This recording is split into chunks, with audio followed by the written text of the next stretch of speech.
All right, so today we're diving deep into this book all about making these crazy good offers. The kind that are like impossible to refuse. Yeah, yeah. $100 Ramen Offers by Alex Hormozi. Have you heard of this one? Oh yeah, definitely. It's been making the rounds, and we got some excerpts here that we're gonna dig into. Awesome. Yeah, let's break it down. Let's Yeah. see what Hormozi's saying and what we think about it. Yeah, exactly. I mean, the whole idea of making an offer so good that someone would feel stupid saying no, that's pretty powerful, right? It is. It's all about that perceived value, right? Mhm. Making it way higher than the price you're asking. Right. Like it's almost illogical to turn it down.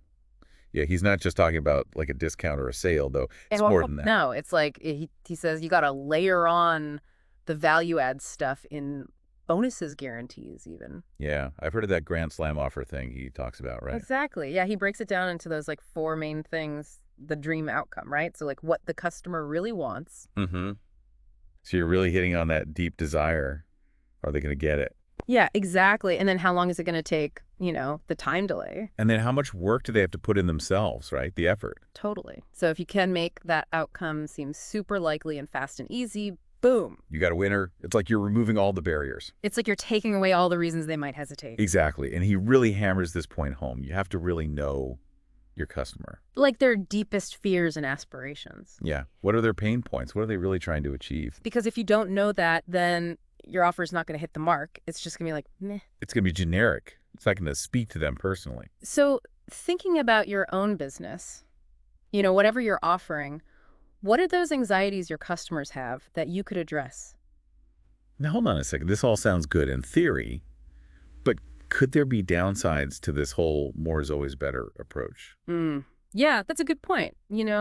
Maybe for smaller businesses especially, it could be tough to keep adding more and more value without Straining your resources exactly, you couldn't end up burning yourself out. yeah, and could it even devalue your core product if you're always giving away all this extra stuff? Interesting point, right? It's like, Yeah. are you making your main thing seem less appealing by comparison?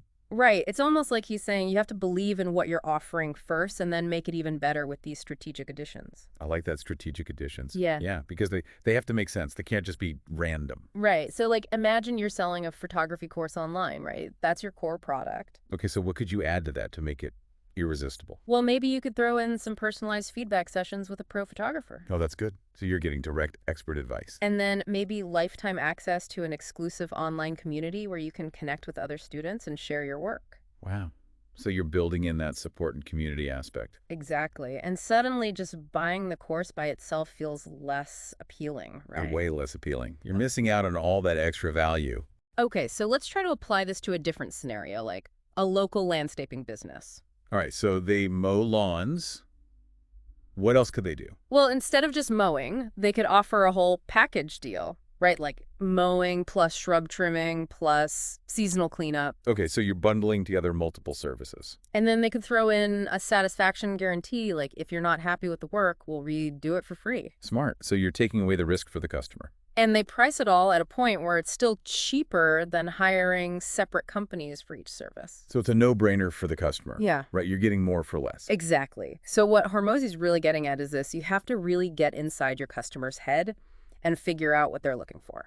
What's going to make their life easier? What are they struggling with? And then you craft your offer to address those needs in a way that's so compelling they'd feel like they're missing out if they said no. And sometimes that means being creative and thinking outside the box. Yeah, like how can you minimize the risk for the buyer and maximize their chances of success? That's what's going to make your offer stand out from the competition. So I think this deep dive into $100 offers has given us a lot to think about. Definitely. It's a really interesting approach to crafting offers that are hard to refuse. And the core principle here is super valuable no matter what kind of business you're in. Right. Understand your customers' needs and create an offer that truly serves them. Make it so good that it feels almost too good to be true.